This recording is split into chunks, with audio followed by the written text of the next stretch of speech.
1 నుండి 14 వచనాలు నల్లి మౌని గారు చదువుతారు.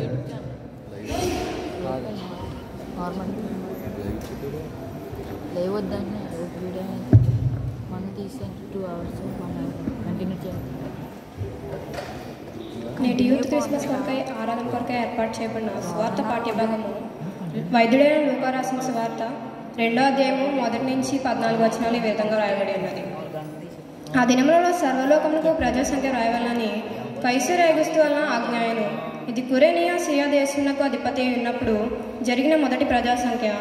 అందరూ ఆ సంఖ్యలో వ్రాయబడుటకు తమ తమ పట్టణములకు వెళ్ళిరి.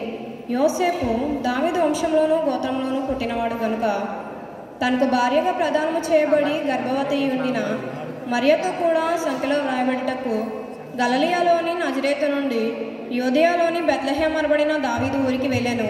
వారక్కడ ఉన్నప్పుడు ఆమె ప్రసవ దినములు నిండాను గనుక తన తొలిచూలు కుమారుని కని పొత్తిగుడలతో చుట్టి సత్రంలో వారికి స్థలం లేనందున ఆయనను పశువుల తొట్టెలో పరుండబెట్టెను.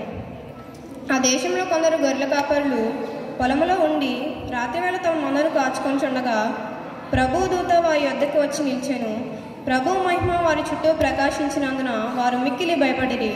అయితే ఆ దూత, భయపడకుడి, ఇదిగో ప్రజలందరికీ కలగబో మహా సంతోషకరమైన సువార్తమానమును నేను మీకు తెలియజేయుచున్నాను. దావీదు పట్టణమందు నేను రక్షకుడు మీ కొరకు పుట్టి ఉన్నాడు. ఈయన ప్రభువైన క్రీస్తు. దానికి ఇదే మీ కానవాలు. ఒక శిశువు పొత్తిగుడలతో చుట్టబడి ఒక తొట్టెలో పండుకొనిట మీరు చూచెదరని వారితో చెప్పెను.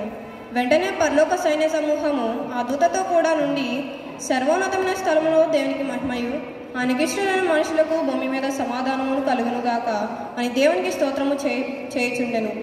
ఇంతటితో స్వార్థ పాఠ్యభాగం ముగించింది.